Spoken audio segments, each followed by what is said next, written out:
2020 से लेके 2024 के बीच में Indian real estate market has shown unprecedented and unparalleled growth. पिछला एक डेढ़ साल जो है स्पेसिफिकली वो तो एक्सेप्शनल ही रहा है। ऑलमोस्ट 50 to 75% इंक्रीज आया है डिफरेंट डिफरेंट प्रॉपर्टीज में। Specifically if I talk about Delhi NCR market, चाहे वो गुड़गांव हो या नोएडा हो, क्योंकि यही वो मार्केट्स थी जहां पे further scope of appreciation and development था। बिकॉज दिल्ली की मार्केट में अभी इतना स्कोप नहीं था इंप्रूवमेंट का। रीजन बीइंग कि वहां का जो इंफ्रास्ट्रक्चर है, जो हाउसिंग सेक्टर है, वो थोड़ा सा ओल्ड स्टाइल है। तो जो नई स्टाइल की, नए तरीके की, न्यू एज जो डेवलपमेंट थी, वो सारी दिल्ली एनसीआर में, गुड़गांव, नोएडा में हुई। तो इसी के कारण जो है अनप्रेसिडेंटेड जो ये ग्रोथ आई है और एक पैराडाइम शिफ्ट आया है। People have shifted from Delhi to Gurgaon. वो भी एक मेजर फैक्टर रहा है। क्या क्या रीजंस रहे हैं वैसे उसके बारे में हम लेटर ऑन डिस्कस करेंगे। बट ये वीडियो जो है we have made specifically about जो मार्केट में इस टाइम पे इस ग्रोथ के कारण बहुत सारे प्रोजेक्ट्स भी नए नए आए हैं। हर दिन एक नया प्रोजेक्ट आता है और वो सोल्ड आउट हो जाता है। हर महीने दो तीन प्रोजेक्ट्स आ रहे हैं और वो सोल्ड आउट हो जा रहे हैं। तो इसके कारण मतलब एक तरीके से हमें भी थोड़ा बहुत कंफ्यूजन होता है जब रोज इतने नए प्रोडक्ट आते हैं कि किस प्रोडक्ट पे काम करें, किस प्रोडक्ट पे काम ना करें। तो as an investor, as a buyer, हमें लगा कि आपके मन में भी ये कंफ्यूजन जरूर आ रहा होगा कि रोज रोज नए प्रोजेक्ट आ रहे हैं, हर दिन सोल्ड आउट हो रहे हैं। जब ऐसा मार्केट में होता है, इस टाइप की ग्रोथ होती है, तो एक फोमो भी सेटअप होता है इन्वेस्टर और एंड यूजर के माइंड में कि क्या मैं मिस तो नहीं कर दूंगा इस अपॉर्चुनिटी को। और जब इतनी तेज ग्रोथ होती है तो एक और थॉट प्रोसेस भी आती है किसी भी इन्वेस्टर या एंड यूजर के माइंड में कि क्या मार्केट गिर तो नहीं जाएगी इसके बाद में, will I suffer certain losses. और लोग अलग अलग ओपिनियन भी रखते हैं। कुछ लोगों का मानना भी है कि मार्केट में बिग क्रैश आने वाला है या फिर ऐसा कुछ होने वाला है। बट अगर पिछले 40 साल की भी अगर हम इंडियन रियल एस्टेट इंडस्ट्री की हिस्ट्री देखेंगे तो इंडियन रियल एस्टेट मार्केट कभी गिरती नहीं है। ऑफ कोर्स करेक्शंस जरूर होती हैं, स्टैग्नेशन जरूर आती है, बट रियल एस्टेट मार्केट कभी गिरती नहीं। तो इसी सब कारणों से जो अभी रोज हर हफ्ते या हर महीने नए नए प्रोजेक्ट्स लॉन्च हो रहे हैं, तो वहां पे जो कंफ्यूजन सेटअप हो रहा है इन्वेस्टर्स के माइंड में, उसी को सेट मतलब उसी के बारे में डिस्कस करने के लिए हमने ये वीडियो बनाया है। तो आप भी इसी थॉट प्रोसेस में हैं या आपके दिमाग में भी ये चीज आ रही है, तो बने रहिए till the end of this video. This video is very important. I am Naveen Tomar from Quest for Realty and we will straight dive into what can you do in such situation. So welcome back. तो अब हम discuss करेंगे actually कि आप क्या कर सकते हैं। तो करंट सिचुएशन अगर हम देखें तो इस टाइम पे दो ही मेजर सिचुएशन है, दो ही मेजर इमोशंस हैं जिसके थ्रू हर बायर या इन्वेस्टर जा रहा है। तो पहली है fear of missing out, FOMO, कि क्या मैं ये इन अपॉर्चुनिटी मिस तो नहीं कर दूंगा। और दूसरी जो इमोशन है वो है fear of loss, which is also again a big emotion. तो ये दोनों जो इमोशंस हैं, इन्हीं के बीच में जो बैलेंस स्ट्राइक करना है, that is the only thing which can sell us through this puzzle और दिस टाइड और दिस डिलेमा। तो उसके लिए अगर हम एक बार डिटेल में देखते हैं तो जो पिछले 4 साल में जो ग्रोथ आई है, it is majorly backed by residential segment of real estate market, specifically luxury residential segment.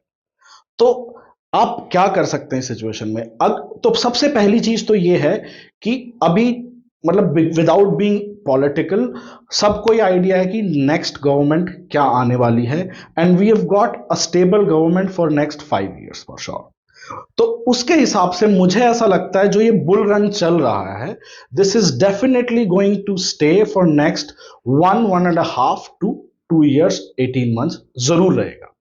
तो उससे क्या निकल के आता है कि अगर आप शॉर्ट टर्म ट्रेडिंग करना चाहते हैं तो you still have got that scope, या फिर आप लॉन्ग टर्म इन्वेस्टर बन जाइए। 5 से 8 साल का टाइम फ्रेम लेके चलिए, उसमें आपको कोई भी किसी भी तरीके का लॉस नहीं होगा। No matter at what price you buy today, if you are a long term investor, कहीं कुछ नहीं होने वाला। बहुत सारे लोग ये कहते हैं कि इंडियन रियल एस्टेट मार्केट गिरने वाली है। अलग अलग लोगों की अलग अलग ओपिनियन है। बट अगर हम हिस्टोरिकली देखें तो जो है ना, मार्केट कभी गिरती नहीं, Indian real estate market stabilize जरूर होती है, कभी कभी करेक्शंस भी होती हैं, बट वो करेक्शंस ऐसी नहीं होती कि लोगों के घर बर्बाद हो जाए। घर बर्बाद होने की सिचुएशन तभी आती है जब आपके पास में आपकी जो इन्वेस्टमेंट है उसको फंड करने का पूरा पैसा नहीं है। अगर आपके पास में सिर्फ 40% पैसा है और आप 100% टाइप की इन्वेस्टमेंट कर रहे हैं, तो आप उस रिस्क जोन में हैं। आप कोई भी इन्वेस्टमेंट करें, आपके पास में बैकअप होना चाहिए। तो उसके बाद में जो नेक्स्ट सिचुएशन जो हमारे पास में आती है, जैसा मैंने बताया कि this is majorly backed by residential segment, तो आप क्या कर सकते हैं, या तो आप रेडी टू मूव प्रोजेक्ट्स लीजिए।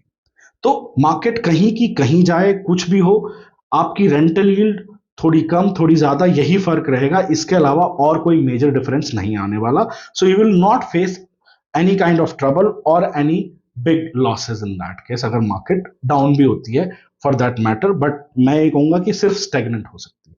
उसके बाद में जो नेक्स्ट चीज है वो ये है कि आप सिर्फ ए प्लस ग्रेड इन्वेस्टर्स के डेवलपर्स के साथ ही इन्वेस्ट करें, क्योंकि मार्केट में क्या कोई भी सिचुएशन हो, जो ए प्लस ग्रेड डेवलपर्स हैं, without naming anybody, they are going to still work it out, and they will still work and they will still deliver and they will deliver their commitments. But यहां एक challenge ये आता है कि हर कोई जो buyer है वो ए प्लस ग्रेड जो डेवलपर्स हैं उन प्रोडक्ट्स को अफोर्ड नहीं कर सकता।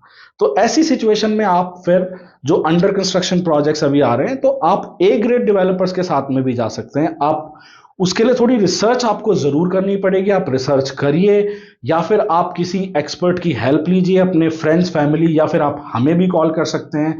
We can fix up meeting और हम डिटेल में डिस्कस करके आपको बता सकते हैं कि ये हमें ठीक लगता है, ये हमें नहीं लगता है। वो हमारी ओपिनियन है, बट आप स्टिल एक सेकंड थर्ड ओपिनियन भी लीजिए जरूर, चाहे वो किसी से भी। तो एक ये चीज है। दूसरी चीज, अगर आप रेजिडेंशियल सेक्टर में ही इन्वेस्ट करना चाहते हैं, आपका जो सिस्टम है, फाइनेंशियल प्लानिंग है, वो इसी तरीके से है, then you can buy plots. अब मैं ये किस कारण से कह रहा हूं, उसका कारण ये है कि मैंने अभी कुछ दिन पहले वीडियोस बनाए थे, 3 एपिसोड बनाए थे, अभी और थोड़े बाकी हैं उसके, जिसमें मैंने 2023 का रिकैप कवर किया था, जिसमें किस सेक्टर में कितनी ग्रोथ आई थी। तो हमने द्वारका एक्सप्रेसवे कवर किया था और हमने golf course extension road cover किया था। उसको भी मैं लिंक जो है डिस्क्रिप्शन में डलवा दूंगा, and you can watch it as per your own convenience. तो उससे भी आपको आइडिया लग जाएगा।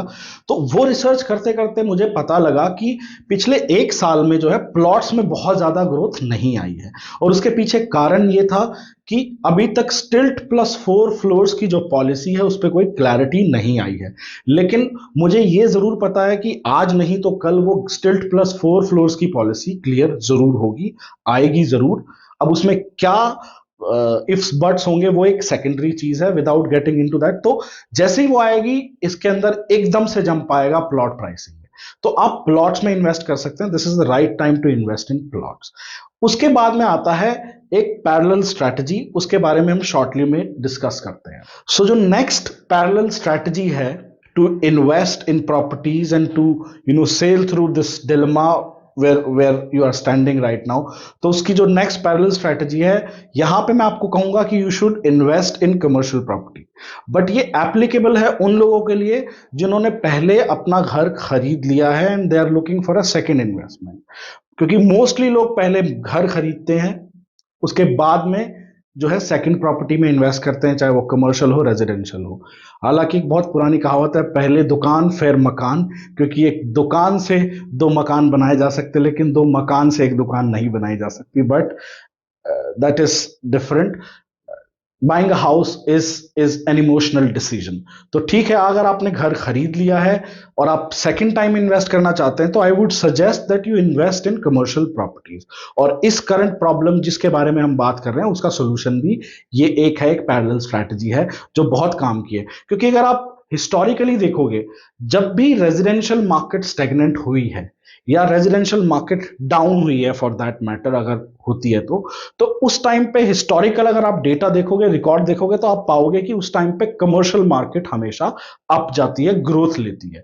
तो इसलिए मैं पैरेलल स्ट्रैटेजी आपको बोल रहा हूं कि अगर कल को कुछ ऐसी चीज होती है कि मार्केट स्टैग्नेंट होती है, तो if you have invested in commercial property, then you will get that appreciation. और कमर्शियल प्रॉपर्टीज में हमेशा जो रेंटल यील्ड होती है वो रेजिडेंशियल प्रॉपर्टी से ज्यादा होती है। रेजिडेंशियल प्रॉपर्टी में मैक्सिमम 1.5 से 3% के बीच में ही रेंटल यील्ड आएगी उसकी करंट वैल्यू के हिसाब से, no matter what. This is a thumb rule and it is valid across all geographies, mostly in India. उसके बाद में तो ये तो रेंटल यील्ड हाई है। तो उसके बाद में जो नेक्स्ट चीज यही आती है कि आप कमर्शियल प्रॉपर्टी में इन्वेस्ट करो। अब कमर्शियल प्रॉपर्टी में भी दो टाइप की प्रॉपर्टीज होती हैं, एक होती है आपकी प्री रेंटेड प्रॉपर्टी, एक होती है आपकी नॉन रेंटेड प्रॉपर्टी। तो मैंने ये प्री रेंटेड प्रॉपर्टी या फिर कमर्शियल प्रॉपर्टीज में आप कैसे इन्वेस्ट करें इसके लिए एक सेपरेट 2 वीडियोस बनाए थे। एक वीडियो था how to invest from 50 lakh to 7 crore rupees. तो investment strategy starting from 50 lakh rupees till 7 crore rupees, आप कैसे क्या क्या किस चीज में इन्वेस्ट कर सकते हो। तो ये वीडियो बहुत लंबा हो जाएगा, अगर उन टॉपिक्स को मैं इंक्लूड करूंगा तो आप सेपरेटली वो वीडियो हमारे चैनल पे जाके देख सकते हो, या फिर you can ping us on WhatsApp and will share that video with you. Along with that there was another video which we made with, it was specifically about pre-rented properties कि what are pre-rented properties, what are the pre-rented property investment strategies। तो आप वो भी देख सकते हो, इन दोनों को हमारे चैनल पे जाके देख सकते हो। तो ये तो था कमर्शियल प्रॉपर्टी में इन्वेस्ट करने का। उसके बाद में कमर्शियल में फिर आपका जो नॉन प्री रेंटेड प्रॉपर्टीज आती हैं उसके अंदर आपके एससीओज भी होते हैं, आपके मॉल्स भी होते हैं, अंडर कंस्ट्रक्शन प्रॉपर्टीज भी होती हैं। तो अंडर कंस्ट्रक्शन प्रॉपर्टीज में भी आप इन्वेस्ट कर सकते हो, रेडी टू मूव में भी इन्वेस्ट कर सकते हो। अब उसके लिए कि कौन सी आपके लिए फिट है, because there is no one fix for all. हर बजट के हिसाब से, हर फाइनेंशियल प्लानिंग के हिसाब से, हर गोल के हिसाब से डिफरेंट प्रॉपर्टी है। ना तो कोई एक डेवलपर अच्छा होता है, ना कोई एक प्रोडक्ट अच्छा होता है, क्योंकि प्रोडक्ट में भी कोई एक स्पेसिफिक यूनिट बेटर हो सकती है दूसरी यूनिट से। तो यूनिट, फ्लोर, फेसिंग, बहुत सारी चीजें मैटर करती हैं जब आप एक कमर्शियल प्रॉपर्टी खरीदते हो। तो उसके लिए तो आपको एक पर्सनल एडवाइस लेनी ही पड़ेगी। So this was it from us about this current problem statement कि अगर मार्केट में इतने सारे प्रोडक्ट्स हैं तो आप क्या करें, फोमो है, फियर ऑफ लॉस है, जो भी है। तो उसका जो हम अपनी तरफ से बेस्ट इंफॉर्मेशन आपको दे सकते थे हमने दे दी है।